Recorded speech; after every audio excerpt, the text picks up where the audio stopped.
February 25, 2022. Colossians 4, 2-18. God's renewing word of love. Introduction. Colossians 4, 2-18. The Apostle Paul reminds the Colossians to be persistent in prayer, and he encourages them to treat non-believers in a way that demonstrates Christian love. He concludes the letter with personal greetings to the community of believers. Scripture reading instructions.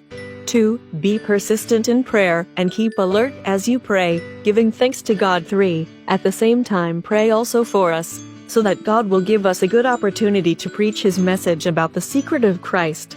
For that is why I am now in prison. 4. Pray, then, that I may speak, as I should, in such a way as to make it clear.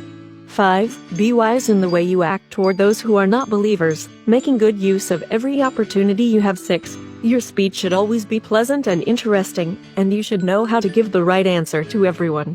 Final greetings. 7. Our dear friend Tychicus, who is a faithful worker and fellow servant in the Lord's work, will give you all the news about me. 8. That is why I am sending him to you, in order to cheer you up by telling you how all of us are getting along. 9. With him goes Onesimus, that dear and faithful friend, who belongs to your group. They will tell you everything that is happening here. 10. Aristarchus, who is in prison with me, sends you greetings, and so does Mark, the cousin of Barnabas. You have already received instructions to welcome Mark if he comes your way. 11. Joshua, also called Justus, sends greetings too. These 3 are the only Jewish believers who work with me for the kingdom of God, and they have been a great help to me. 12. Greetings from Epiphys, another member of your group and a servant of Christ Jesus.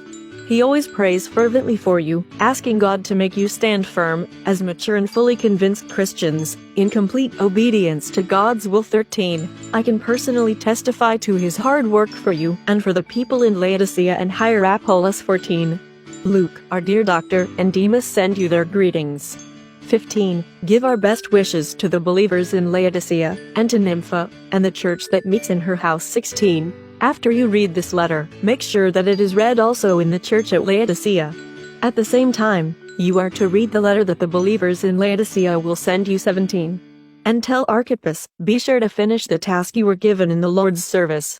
18. With my own hand I write this. Greetings from Paul. Do not forget my chains. May God's grace be with you.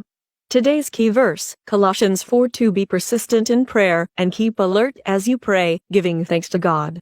Reflect. Paul indicates that we are to pray for others, and that prayer is a meaningful way to keep us bound together within a community of faith. For whom will you pray today? Let's pray.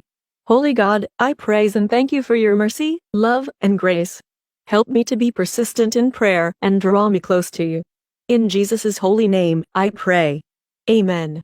Tomorrow's reading, Leviticus 19:1-18. God's people are told to be holy. Thank you for watching. Please share, like, and follow. More blessings to you.